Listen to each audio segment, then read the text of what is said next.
pagkatapos ating barahin mga bro, kailangan natin bulihin din yan mga bro. Hindi purkit nabara na natin mga bro, pantay na pantay yan mga bro. Meron din talagang hindi tinamaan ng bara dyan or hindi umabot sa bara. Kaya kailangan, kung makikita ninyo yan, medyo may lubak-lubak. Ibig sabihin, hindi yan nakadikit sa bara.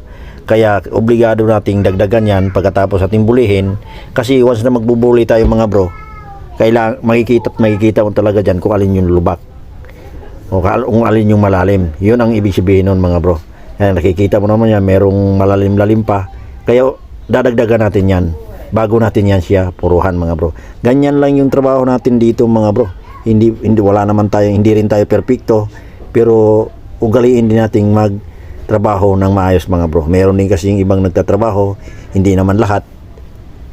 Basta mabuli lang okay na, pero wag naman natin gawin yun sa ating kapwa mga bro. Masama po yan. Alright mga bro, kung nakikita niyo yan, tuloy-tuloy yung trabaho natin dyan. Yan, nakikita na mga bro. Kita nyo, napapansin nyo yan mga bro, malalim yan. Kailangan nating dagdagan yan.